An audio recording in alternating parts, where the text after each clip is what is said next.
The call came while I was ankle-deep in the Atlantic warm water rolling over sand, the first real silence I'd had in 6 years. My phone vibrated in my hand. I almost ignored it. Then I saw the name Colonel Hayes. I answered. "What do you think you're doing, Major?" His voice cut through the wind. "Your leave is cancelled. Get back to Al Udeid immediately.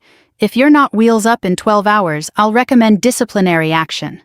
I actually laughed, not loudly, just one short breath of disbelief. "My leave was approved, sir. I don't care what paperwork you think you have." That's when I hung up. The ocean kept moving. The sky stayed wide, but something inside me shifted, because I knew 2 things at once. First, he was serious. Second, this time, he had just made a mistake he couldn't undo. 6 years in Qatar changes how you experience silence. You stop trusting it. Even now, standing on a quiet stretch of North Carolina coastline, I kept expecting the crackle of a radio or the distant whine of a generator. Instead, I heard gulls, wind, a couple arguing somewhere down the beach, normal life. I hadn't realized how badly I needed that. My leave had been approved 3 weeks earlier, signed digitally, confirmed by squadron admin, logged in the system. I'd checked it 3 separate times before boarding the flight home. After 6 years at Al Udeid Air Base, you learn not to trust anything unless it's documented twice and backed up once. Still, Hayes called anyway. He'd been in command for 8 months, long enough to rearrange schedules, rewrite procedures, and make it clear he believed discipline meant unpredictability. People stopped planning things. Nobody booked leave unless they absolutely had to, and even then they kept their bags half-packed. I didn't. That was probably my first mistake. I walked back to the small rental house I'd borrowed from my sister. The wooden steps creaked under my weight, and the screen door snapped shut behind me. Inside, the air smelled faintly of lemon cleaner and old wood. My duffel bag sat open on the couch, half unpacked, civilian clothes folded neatly beside it. For a moment I just stood there letting the quiet settle. Then I picked up my phone again and opened my email. There it was. Leave approval, Major Laura Bennett authorized 14 days. Command endorsement Colonel Daniel Hayes. Signed, time-stamped, logged. I forwarded the email to myself again just in case. Then I downloaded a copy. Then I took a screenshot. Habit, not paranoia habit. My phone buzzed again. Unknown number. I let it go to voicemail. A minute later, another buzz, text message. "Call me now, Hayes." I didn't respond. Instead, I walked into the kitchen and poured iced tea into a glass. My hand was steady, but I noticed my pulse in my throat. Not fear, not exactly, just awareness. Because I understood the game he was playing. If I rushed back, he'd win. If I refused, he'd escalate. Either way, he expected me to panic. I didn't. I sat at the small wooden table and opened my notebook, the same one I'd carried for the last year. Inside were scribbled observations, shift changes, reporting habits, who Hayes trusted, who he ignored. I hadn't started it for revenge. I started it because working under him meant constantly adapting. But now it might matter. Hayes liked public pressure. He corrected officers in front of staff. He issued last-minute changes verbally. He relied on people not challenging him. Most did not. Except one. Captain Ramirez. We'd served together briefly in Afghanistan, logistics officer. Quiet, sharp, the kind of man who remembered everything but spoke only when necessary. Hayes disliked him for that reason alone. Ramirez didn't react to intimidation. I hadn't spoken to him in weeks. I considered calling, then decided not to, not yet. Better to wait. My phone buzzed again, voicemail notification. I played it. Major Bennett, this is Colonel Hayes. You are ordered to return immediately. Failure to comply will be documented as refusal of a lawful order. I expect confirmation within the hour. I listened to it twice. He'd said lawful order. That mattered, because if the order contradicted approved leave, it wasn't automatically lawful, and he'd just committed himself on record. I saved the voicemail. Outside, the light shifted toward evening. The ocean turned darker, calmer. I realized something then, not suddenly but quietly. 6 years ago, I would have grabbed my bag and driven to the airport. No questions, no hesitation. Now I didn't move. Instead, I leaned back in the chair and took another sip of tea. Cold, slightly bitter, real. If I returned, I would do it on my terms, with documentation, with witnesses, with the chain of command intact. Because this wasn't about defiance, it was about making him follow the same rules he demanded from everyone else. I closed the notebook and zipped my duffel halfway, not rushing, not stalling, just preparing. The sun slipped below the horizon and the room dimmed. My phone stayed silent. No more messages, no more calls. Somewhere thousands of miles away, Colonel Hayes was waiting for me to fold. I didn't. I finished my tea, turned off the kitchen light, and looked once more at the printed leave approval sitting on the table. This time when I picked up my bag, it wasn't out of pressure. It was because I was ready. And when I stepped outside into the cooling night air, I knew something had already changed. He thought he'd forced me back. He hadn't. He'd just given me the opening I needed. The flight back to Qatar was long enough for doubt to creep in, but not long enough for me to lose focus. The cabin lights dimmed somewhere over the Atlantic, and most passengers settled into restless sleep.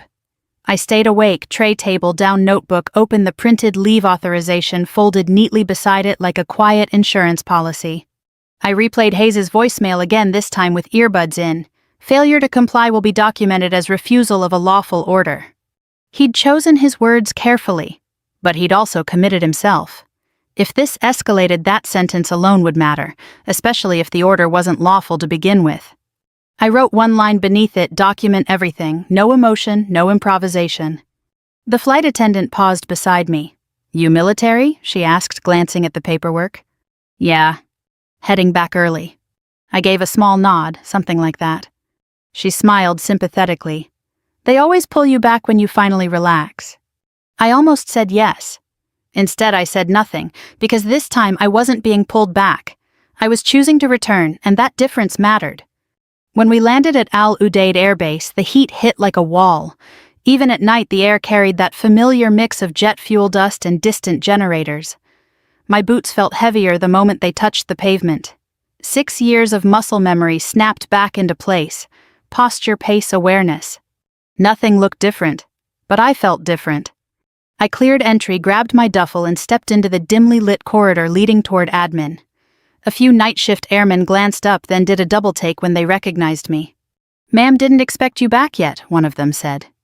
Plans changed, I replied. That was all, no explanation, just enough.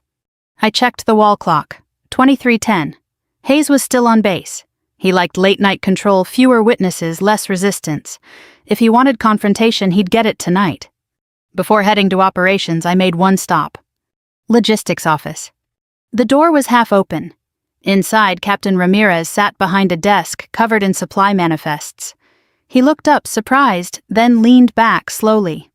Didn't think you were due back for another week, Bennett. I wasn't. He studied my face. Ramirez didn't ask casual questions. If he spoke, it meant he already sensed something. Hayes, he asked quietly. I nodded. He exhaled once through his nose. Figures. I placed the printed leave authorization on his desk. He read it quickly, then flipped to the email header. His eyebrow lifted slightly. He signed this. 3 weeks ago. And now he wants you back. Yes. Ramirez leaned back in his chair. You recording everything? Already started. He gave a small nod of approval. Good. There was a brief silence. The hum of the air conditioner filled it. You know what he's going to do, Ramirez said. He'll frame this as refusal. Say you ignored command urgency. I didn't ignore it. I returned. You returned after hanging up on him.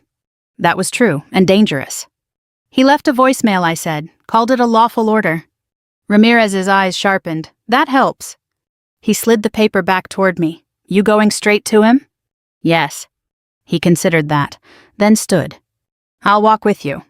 I shook my head. No, not yet. Ramirez understood immediately. Witnesses mattered, but timing mattered more. If this turns into a command issue, he said quietly, I'll be there. I know. He gave a short nod. Good hunting, Major. I picked up the paper and stepped back into the corridor. Operations was 2 buildings over. The walk felt longer than usual. Floodlights cast hard shadows across the concrete. Somewhere in the distance, a transport aircraft spooled up, engines whining. My pulse ticked higher, not panic, just awareness. because once I stepped into that office, everything would shift. Hayes's door was closed, light underneath, voices inside. I knocked. Enter. He looked up immediately. Surprise flashed across his face, then hardened into authority. Major Bennett, finally. I stepped inside and closed the door behind me. 2 other officers sat at the table, Sergeant Morales and a junior lieutenant. Both glanced between us. I returned as directed, sir, I said. Hayes leaned back. You took your time. I was on approved leave. His eyes narrowed. Your leave was cancelled. I placed the printed authorization on the desk between us. Signed by you, sir. Morales shifted slightly in his chair. Hayes didn't look down immediately. That told me he remembered signing it. When he finally did, his jaw tightened. That was before operational needs changed. Yes, sir. Do you have the written cancellation? The room went still. The lieutenant looked down at his notes. Morales watched Hayes carefully. Hayes tapped the paper once. I gave you a direct order. Yes, sir. You left a voicemail calling it a lawful order. His head lifted sharply. You recorded it, he asked. I saved it. Silence. Not hostile, not loud, just heavy. Hayes leaned forward slightly. Major, are you questioning my authority? The words hung there. This was the first real test. My heartbeat kicked once hard, but my hands stayed steady at my sides. No, sir, I'm confirming the chain of command documentation. Morales's pen stopped moving. Hayes's expression hardened. He wasn't used to being answered like that, not disrespectful, but not submissive either. You will report at 0600 for reassignment review, he said finally. Yes, sir. I picked up the paper and turned to leave. As I reached the door, I felt it the shift, small but real. He hadn't dominated the room, he hadn't shut me down. And for the first time, he'd had to think before speaking. That meant the game had started. Sleep came in fragments. Not because I was nervous, but because my mind kept replaying the conversation. Every word, every pause, every shift in tone. By 0540, I was already in uniform boots, laced the morning air, still heavy with desert heat even before sunrise. The operations building was quieter than usual. A few early staffers moved through the hall with coffee cups and tired eyes. When I stepped inside, Sergeant Morales looked up from the duty desk. His expression gave nothing away, but he gave me a small nod. Morning, Major. Morning? He hesitated, then lowered his voice. Colonel's been in since 0500. Of course he had. I signed in, then walked toward the conference room. Through the glass, I saw Hayes already seated at the head of the table. 2 additional chairs were filled Lieutenant Colonel Briggs from Group Operations and Captain Ramirez's arms folded silent. That was new. Ramirez met my eyes briefly, just a flicker, enough to say, "Be careful." I entered and took the empty seat halfway down the table. Hayes didn't waste time. Major Bennett returned from leave after being directed to report immediately. He began tone formal. However, the delay raises questions about compliance and respect for command authority. There it was. He was setting the narrative early. I kept my hand still on the table. Briggs glanced toward me. Major, your leave was approved. Yes, sir. Signed authorization. No written cancellation. Hayes leaned forward. Operational requirements changed. I issued a direct order. Ramirez shifted slightly but said nothing. Briggs nodded slowly. Was the order documented? Hayes hesitated a fraction of a second. Verbal order, followed by voicemail. I slid the printed approval onto the table, then placed my phone beside it. Sir, may I play the voicemail? Hayes's jaw tightened. That won't be necessary. Briggs looked between us. I think it would help clarify. The room cooled instantly. I tapped the screen. Hayes's voice filled the room. Get back here immediately. Failure to comply will be documented as refusal of a lawful order. Silence followed, the kind that makes everyone aware of breathing.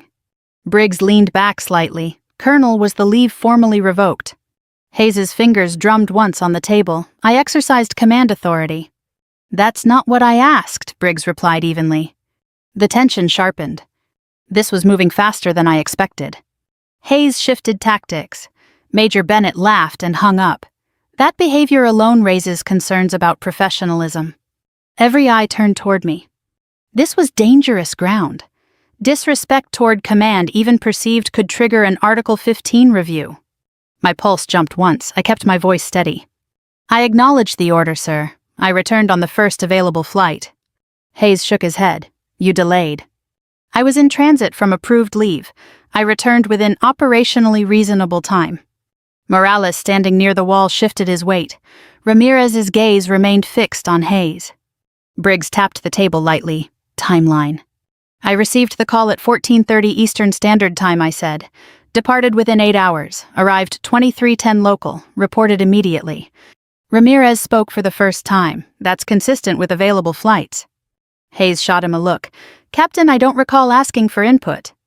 Ramirez didn't react. You didn't, sir. But the damage was done. Another voice in the room. Another witness. Hayes leaned forward, voice rising slightly. Major, are you questioning my leadership in front of my staff? The words landed heavy. Morales froze. The lieutenant outside the door glanced in. The air felt thick. One wrong sentence, and this could turn into undermining command authority. My heartbeat thudded hard enough I felt it in my throat. I kept my hands flat on the table so no one would see the tension. No, sir, I said quietly. I'm clarifying documentation to ensure compliance with chain of command.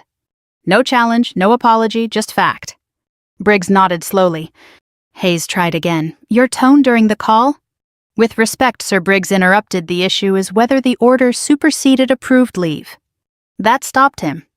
Hayes leaned back, recalculating. I could almost see it the moment he realized the room wasn't entirely his anymore. Ramirez slid a document forward. Sir, leave cancellation requires admin entry. There's no OPREP update reflecting Bennett's recall. Hayes stared at him. Captain. I checked this morning, Ramirez added calmly. Silence again. Hayes's authority hadn't collapsed, but it had cracked. Briggs exhaled quietly. Colonel, I recommend we treat this as procedural clarification, not disciplinary. That was the turning point. Not victory, not yet, but the edge shifted. Hayes's expression hardened. He nodded once. Very well. Major Bennett will resume duty pending further review. Yes, sir. The meeting ended without another word. As chairs scraped back, Morales passed behind me and murmured quietly, "That was close." He wasn't wrong. I stepped into the hallway. My hands finally relaxed. My pulse slowed gradually. Behind me, Hayes remained seated. I could feel his stare even without turning. The first real clash had happened. And neither of us had backed down. The second meeting came faster than I expected. At 1400, Morales stopped me outside operations. Colonel wants everyone in conference room B group-level review. His tone was neutral, but the slight tightening around his eyes said everything. This wasn't routine. When I walked in, the room was already full. Lieutenant Colonel Briggs sat near the middle this time, not at the head. Hayes stood instead of sitting, hands braced lightly on the table. Captain Ramirez leaned against the wall, arms crossed. 2 additional officers I hadn't seen earlier were present, legal liaison and admin. That changed the stakes immediately. Hayes didn't wait. This meeting concerns breakdown in command responsiveness. He began voice-controlled but louder than necessary. When an officer delays compliance, operational risk increases. That cannot happen. He wasn't naming me yet, but he didn't need to. My pulse picked up slightly. I stayed still. He tapped a folder. Major Bennett returned late after a direct recall. That delay required reassignment adjustments. There it was, he was reframing the narrative again. Not about legality, about operational impact. Briggs watched carefully. Ramirez didn't move. Hayes turned toward me. Major, explain why you did not immediately comply. Every eye landed on me. Even Morales, standing by the door, looked tense. I returned on the first available flight, sir. You hung up on me? Yes, sir. The room tightened. That admission mattered. Hayes stepped closer. That behavior suggests disregard for command authority. This was the trap. Push me into defensiveness. Make it emotional. Instead, I slid a printed timeline across the table. Call received 14:30. Flight booked 15:20. Departure 22:30. Arrival 23:10 local. Reported immediately. The legal officer picked up the sheet. Hayes's jaw flexed. You still delayed. Travel time, sir. He leaned forward, voice sharper.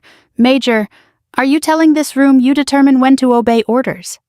The temperature in the room seemed to drop. This was the moment Ramirez had warned about. One wrong tone, insubordination. My heart thudded once hard. I forced my breathing slow. No, sir, I complied within logistical limits. Hayes's hand struck the table, not loud but enough. That is not immediate compliance. Silence. Briggs leaned forward slightly. Colonel, was leave formally revoked? Hayes didn't answer right away. That pause said everything. Instead, he pivoted. Even if leave existed, operational need supersedes. The legal officer cleared his throat. Only with documented recall authority, sir. Another crack. Hayes's eyes flicked toward him, then back to me. He shifted tactics again. Major Bennett's tone during the call was dismissive. That undermines discipline. This was the most dangerous angle yet. Tone is subjective, hard to defend. I spoke carefully. I acknowledged the order, sir. You laughed. Yes, sir. Morales shifted again behind me. Ramirez's gaze stayed fixed on Hayes. Hayes seized it. That is not professional conduct. I didn't argue, didn't explain, just nodded once. Yes, sir. That disarmed him slightly. No resistance, no escalation. He pressed forward anyway. I am recommending formal counseling. That wasn't catastrophic, but it would stain my record. Ramirez pushed off the wall. Sir, may I clarify one point? Hayes stiffened. Make it quick. Ramirez stepped forward. Major Bennett arrived and reported the same night. No mission delay occurred. Logistics absorbed shift coverage. He placed a document down. After action report. The legal officer read it. Briggs leaned closer. Hayes's expression hardened. He hadn't expected Ramirez to prepare that. This doesn't address compliance, Hayes said.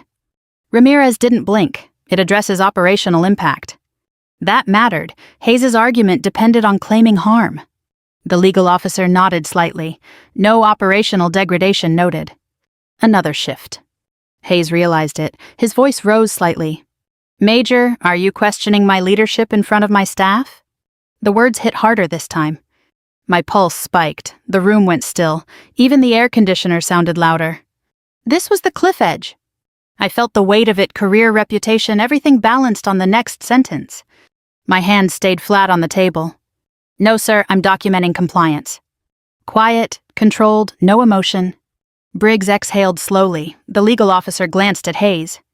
Hayes's shoulders tightened. For a moment he looked like he might escalate further. Then he stopped. He leaned back, folding his arms. Very well, he said. We'll review procedures. It wasn't defeat, but it wasn't control either. The meeting ended shortly after. Chairs scraped, papers gathered. As people filed out, Morales passed me again. You almost got boxed in. I know. Ramirez caught up with me in the hallway. You held the line, he said quietly. He pushed hard. He needed you to react. I nodded. Down the corridor, Hayes stepped out of the room. He didn't look at me, but I felt it, the tension still there, unresolved. This wasn't over. But the balance had changed. And this time everyone had seen it. By the time the sun dropped behind the low buildings of Al Udeid, the base had settled into its familiar evening rhythm engines, humming in the distance, radios murmuring the dry desert air, cooling just enough to breathe. But something had shifted. People didn't say it openly, yet I felt it in small things. Conversations paused when I walked in, Morales greeting me with a firmer nod, Ramirez lingering near operations instead of disappearing back to logistics. The ripple had begun. I sat alone in my quarters, boots off, sleeves rolled, reviewing the documents one last time. The leave approval, the voicemail transcript, the timeline, Ramirez's after-action report. Each piece by itself was small. Together they formed something stronger, a record. A quiet, structured narrative that didn't rely on emotion, just facts. My phone buzzed, unknown extension. Major Bennett. It was Lieutenant Colonel Briggs. Major, I've reviewed the documentation, he said. There will be no disciplinary action.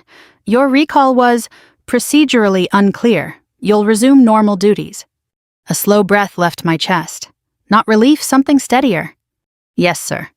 He paused. And Major, you handled that professionally. The line clicked off. I sat there for a moment staring at the wall. 6 years earlier, I wouldn't have fought this. I would have absorbed it, adjusted, moved on. That's how survival worked in places like this. Keep your head down, don't challenge command, wait it out. But something about this time felt different. A knock at my door. Ramirez leaned in, heard, "Yes." He nodded once, good. We stood in silence for a second. Then he added quietly, "He'll be more careful now." I know. That's the real win. He left without another word. Later that night I walked across the base. The floodlights cast long shadows across the concrete. Somewhere a transport plane taxied slowly, its engines low and steady. The air smelled faintly of dust and fuel, familiar grounding. Morales caught up with me near operations. He said people noticed. Noticed what? That someone pushed back, without blowing things up. I gave a small shrug, just followed the paperwork. He smiled slightly, still. He continued on, leaving me alone again. I stopped near the edge of the flight line. The desert stretched dark beyond the lights. 6 years ago, this place felt like something to endure. Now it felt different. Not because Hayes had changed, not because the system was kinder. Because I had. I thought back to that moment on the beach, the phone in my hand, his voice cutting through the wind. 6 years of pressure behind me, one decision in front of me. I hadn't yelled, I hadn't argued, I hadn't tried to win loudly. I just refused to move without documentation. And that had changed everything. Behind me, the base continued its quiet rhythm. People working, planes moving, the chain of command still intact, nothing dramatic, nothing broken. But the way authority moved through the system, that felt different now. 6 years ago, I was just a major trying to survive each deployment, each shift, each unpredictable decision. Today, I wasn't just surviving. I had forced the system to acknowledge its own rules without stepping outside them. That was the kind of revenge that lasted. Not humiliation, not confrontation, just accountability. I looked out into the darkness one more time, then turned back toward the lights of the base. Tomorrow would be routine again, briefings, reports, operations. Hayes would still be in command. The hierarchy would still exist. But now everyone knew something they hadn't known before. Authority wasn't absolute, documentation mattered, and quiet resistance done correctly could reshape the balance. If you've ever served under someone who mistook authority for control, you probably know this feeling.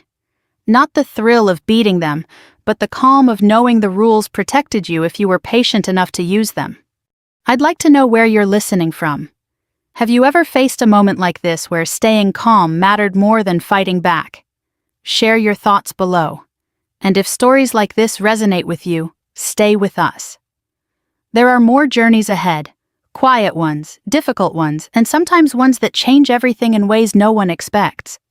Because sometimes the strongest move is simply refusing to step outside the rules and letting the system correct itself.